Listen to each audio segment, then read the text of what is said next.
आत्माराम। वेदों ग्राम में महादेव सोनार एक सुविख्यात आदमी था। वह अपने साइबान में प्रातः से संध्या तक अंगीठी के सामने बैठा हुआ खटखट किया करता था। यह लगातार ध्वनि सुनने के लोग इतने अभ्यस्त हो गए थे कि जब किसी कारण से वह बंद हो जाती तो जान पड़ता था कोई चीज गायब हो गई। वह नित्य प्रति एक बार प्रातः काल अपने तोते का पिंजरा लिए कोई भजन गाता हुआ तालाब की ओर जाता था। उस धुंधले प्रकाश में उसका जर्जर शरीर, पोपला मुंह और झुकी हुई कमर देखकर किसी अपरिचित मनुष्य को उसके पिशाच होने का भ्रम हो सकता था। ज्यों ही लोगों के कानों में आवाज आती, संत गुरुदत्त शिवदत्त दाता, लोग समझ जाते कि भोर हो गई। महादेव का पारिवारिक जीवन सुखमय न था। उसके 3 पुत्र थे, 3 बहुएं थी, दर्जनों नाती पोते थे, लेकिन उसके बोझ को हल्का करने वाला कोई न था। लड़के कहते, जब तक दादा जीते हैं हम जीवन का आनंद भोग लें, फिर तो यह ढोल गले पड़ेगी ही। बेचारे महादेव को कभी कभी निराहार ही रहना पड़ता। भोजन के समय उसके घर में साम्यवाद का ऐसा गगनभेदी निर्घोष होता कि वह भूखा ही उठाता और नारियल का हुक्का पीता हुआ सो जाता। उसका व्यवसायिक जीवन और भी अशांतिकारक था। यद्यपि वह अपने काम में निपुण था, उसकी खटाई औरों से कहीं ज्यादा शुद्धिकारक और उसकी रासायनिक क्रियाएं कहीं ज्यादा कष्ट साध्य थी। तथापि उसे आए दिन शक्की और धैर्य शून्य प्राणियों के अपशब्द सुनने पड़ते थे। पर महादेव अविचलित गांभीर्य से सिर झुकाए सब कुछ सुना करता था। ज्यों ही यह कलह शांत होता, वह अपने तोते की ओर देखकर पुकार उठता, सत्य गुरुदत्त शिवदत्त दाता। इस मंत्र को जपते ही उसके चित्त को पूर्ण शांति प्राप्त हो जाती थी। एक दिन संयोगवश किसी लड़के ने पिंजरे का द्वार खोल दिया। तोता उड़ गया। महादेव ने सिर उठाकर जो पिंजरे की ओर देखा तो उसका कलेजा सन्न हो गया। तोता कहाँ गया? उसने फिर पिंजरे को देखा, तोता गायब था। महादेव घबराकर उठा और इधर उधर खपरेलों पर निगाह दौड़ाने लगा। उसे संसार में कोई वस्तु अगर प्यारी थी तो वह यही तोता। लड़के, बालों, नाती पोतों से उसका जी भर गया था। लड़कों की चुलबुल से उसके काम में विघ्न पड़ता था। बेटों से उसे प्रेम न था, इसलिए नहीं कि वे निकम्मे थे, बल्कि इसलिए कि उनके कारण वह अपने आनंददायी कुल्हड़ों की नियमित संख्या से वंचित रह जाता। पड़ोसियों से उसे चिढ़ थी, इसलिए कि वे अंगीठी से आग निकाल ले जाते थे। इन समस्त विघ्न बाधाओं से उसके लिए कोई पनाह थी तो वह यही तोता था। उससे उसे किसी प्रकार का कष्ट न होता था। वह अब उस अवस्था में था जब मनुष्य को शांति भोग के सिवा और कोई इच्छा नहीं रहती। तोता एक खपरेल पर बैठा था। महादेव ने पिंजरा उतार लिया और उसे देखकर कहने लगा, आ आ सत गुरुदत्त शिवदाता। लेकिन गांव और घर के लड़के एकत्र होकर चिल्लाने और तालियां बजाने लगे। ऊपर से कौवों ने काऊ काऊ की रट लगाई। तोता उड़ा और गांव से बाहर निकलकर एक पेड़ पर जा बैठा। महादेव खाली पिंजरा लिए उसके पीछे दौड़ा सो दौड़ा। लोगों को उसकी द्रुतगामिता पर अचंभा हो रहा था। मोह की इससे सुंदर, इससे सजीव, इससे भावमय कल्पना नहीं की जा सकती। दोपहर हो गई थी। किसान लोग खेतों से चले आ रहे थे। उन्हें विनोद का अच्छा अवसर मिला। महादेव को चिढ़ाने में सभी को मजा आता था। किसी ने कंकड़ फेंके, किसी ने तालियां बजाई। तोता फिर उड़ा और वहां से दूर आम के बाग में एक पेड़ की फुनगी पर जा बैठा। महादेव फिर खाली पिंजरा लिए मेंढक की भांति उचकता चला। बाग में पहुंचा तो पैर के तलवों से आग निकल रही थी, सिर चक्कर खा रहा था।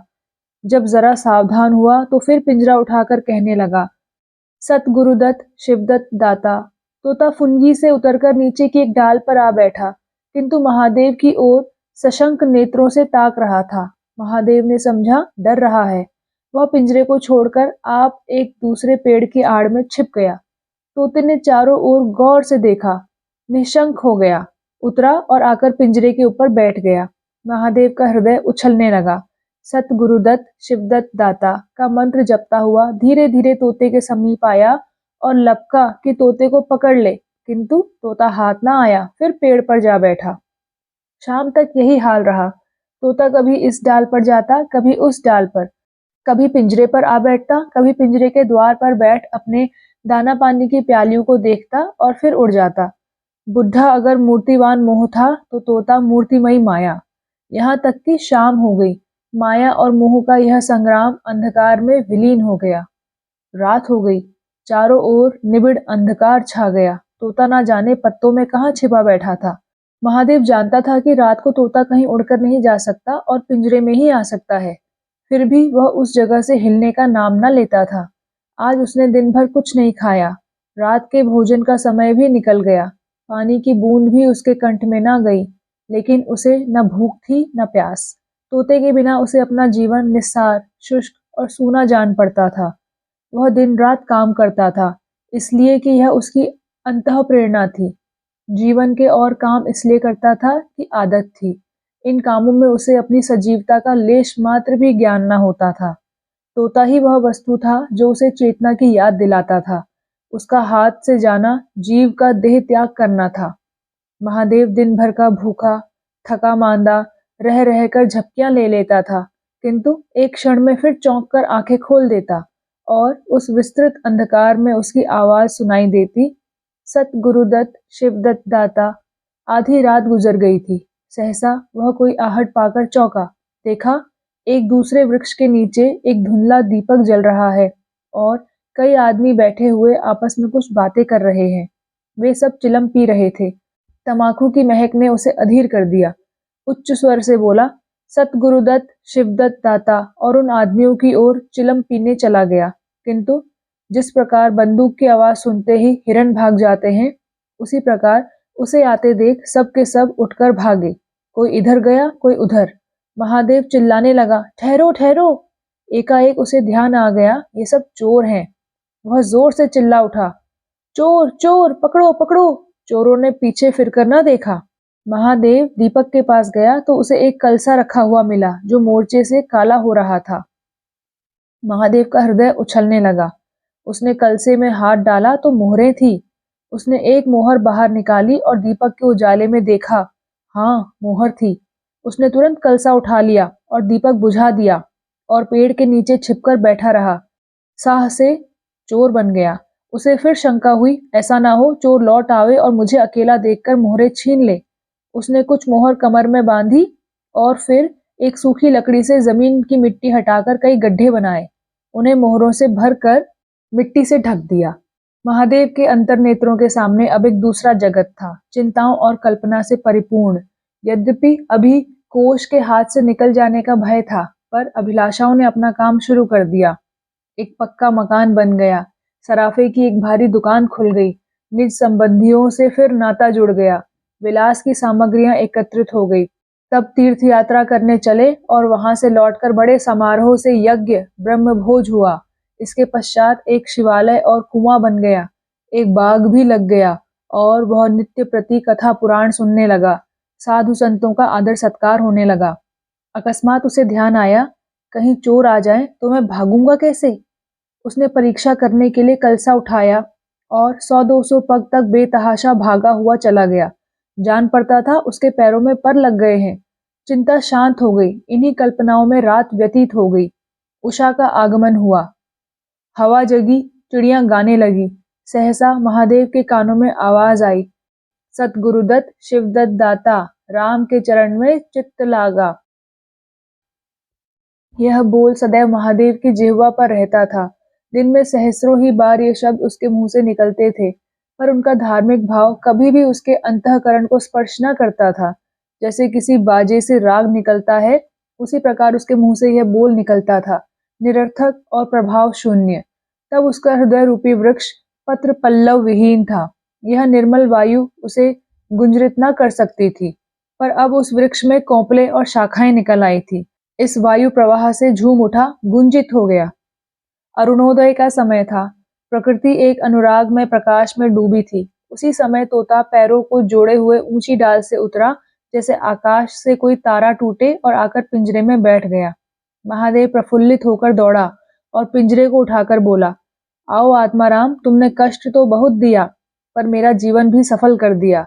अब तुम्हें चांदी के पिंजरे में रखूंगा और सोने से मढ़ दूंगा। उसके रोम रोम में परमात्मा के गुणानुवाद की ध्वनि निकलने लगी। प्रभु, तुम कितने दयावान हो। यह तुम्हारा असीम वात्सल्य है, नहीं तो मुझ जैसा पापी पतित प्राणी कब इस कृपा के योग्य था। इन पवित्र भावों से उसकी आत्मा विह्वल हो गई। वह अनुरक्त होकर कह उठा, सतगुरुदत्त शिवदत्त दाता, राम के चरण में चित्त लागा। उसने एक हाथ में पिंजरा लटकाया, बगल में कलसा दबाया और घर चला। महादेव घर पहुंचा तो अभी कुछ अंधेरा था। रास्ते में एक कुत्ते के सिवा और किसी से भेंट न हुई, और कुत्ते को मोहरों से विशेष प्रेम नहीं होता। उसने कलसे को एक नाद में छिपा दिया और उसे कोयले से अच्छी तरह ढककर अपनी कोठरी में रखाया। जब दिन निकल आया तो वह सीधे पुरोहित के घर पहुंचा। पुरोहित पूजा पर बैठे सोच रहे थे, कल ही मुकदमे की पेशी है और अभी तक हाथ में कौड़ी भी नहीं, यजमानों में कोई सांस भी नहीं लेता। इतने में महादेव ने पालागन की। पंडित जी ने मुंह फेर लिया। यह अमंगल मूर्ति कहाँ से आ पहुंची? मालूम नहीं दाना भी मयस्सर होगा या नहीं। रुष्ट होकर पूछा, क्या है जी, क्या कहते हो? जानते नहीं हम इस समय पूजा पर रहते हैं? महादेव ने कहा, महाराज आज मेरे यहाँ सत्यनारायण की कथा है। पुरोहित जी विस्मित हो गए, कानों पर विश्वास न हुआ। महादेव के घर कथा का होना उतनी ही असाधारण घटना थी जितनी अपने घर से किसी भिखारी के लिए भीख निकालना। पूछा, आज क्या है? महादेव बोला, कुछ नहीं, ऐसी इच्छा हुई कि आज भगवान की कथा सुन लूं। प्रभात से ही तैयारी होने लगी। वेदों के निकटवर्ती गांव में सुपारी फिरी। कथा के उपरांत भोज का भी न्योता था। जो सुनता आश्चर्य करता, आज रेत में दूब कैसे जमी? संध्या समय जब सब लोग जमा हो गए और पंडित जी अपने सिंहासन पर विराजमान हुए तो महादेव खड़ा होकर उच्च स्वर में बोला, भाइयों, मेरी सारी उम्र छल कपट में कट गई। मैंने न जाने कितने आदमियों को दगा दी, कितने खरे को खोटा किया, पर अब भगवान ने मुझ पर दया की है। वह मेरे मुंह की कालिक को मिटाना चाहते हैं। मैं आप सब भाइयों से ललकार कर कहता हूँ कि जिसका मेरे जिम्मे जो कुछ निकलता हो, जिसकी जमा मैंने मार ली हो, जिसके चोखे माल को खोटा कर दिया हो, वह आकर अपनी एक एक कौड़ी चुका ले। अगर कोई यहाँ ना आ सका हो तो आप लोग उससे जाकर कह दीजिए, कल से 1 महीने तक जब भी चाहें आए और अपना हिसाब चुकता कर लें। गवाही साखी का काम नहीं। सब लोग सन्नाटे में आ गए। कोई मार्मिक भाव से सिर हिलाकर बोला, हम कहते न थे? किसी ने अविश्वास से कहा, क्या खाकर भरेगा, हजारों का टोटल हो जाएगा। एक ठाकुर ने ठठोली की और बोला, और जो लोग सुरधाम चले गए? महादेव ने उत्तर दिया, उसके घर वाले तो होंगे। किंतु इस समय लोगों को वसूली की इतनी इच्छा न थी जितनी यह जानने की कि इसे इतना धन मिल कहां से गया। किसी को महादेव के पास आने का साहस न हुआ। देहात के आदमी थे, गड़े मुर्दे उखाड़ना क्या जाने। फिर प्रायः लोगों को याद भी न था कि उन्हें महादेव से क्या पाना है, और ऐसे पवित्र अवसर पर भूल चूक हो जाने का भय उनका मुंह बंद किए हुए था। सबसे बड़ी बात यह थी कि महादेव की साधुता ने उन्हें वशीभूत कर लिया था। अचानक पुरोहित जी बोले, तुम्हें याद है मैंने एक कंठा बनाने के लिए सोना दिया था, तुमने कई माशे तौल में उड़ा दिए थे। महादेव बोला, हाँ याद है।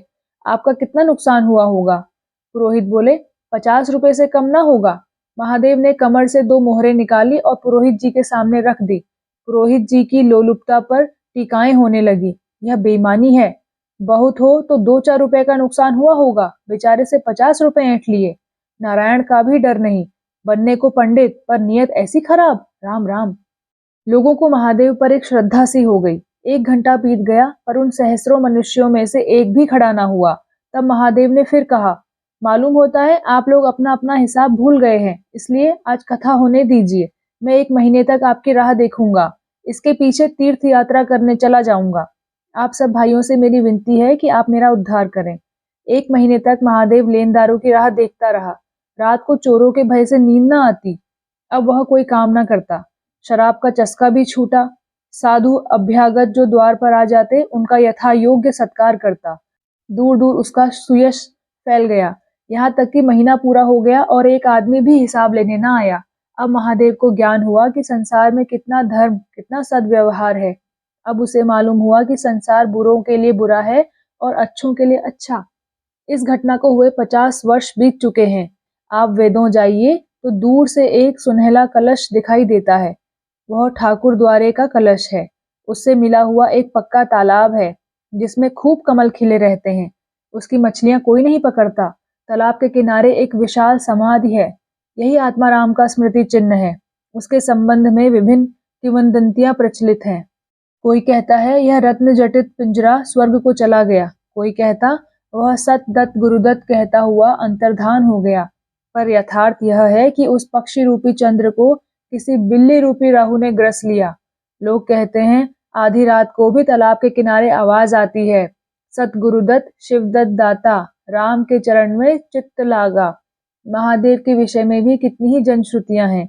उनमें सबसे मान्य यह है कि आत्माराम के समाधिस्थ होने के बाद वह कई सन्यासियों के साथ हिमाचल चला गया और वहां से लौट कर न आया। उसका नाम आत्माराम प्रसिद्ध हो गया।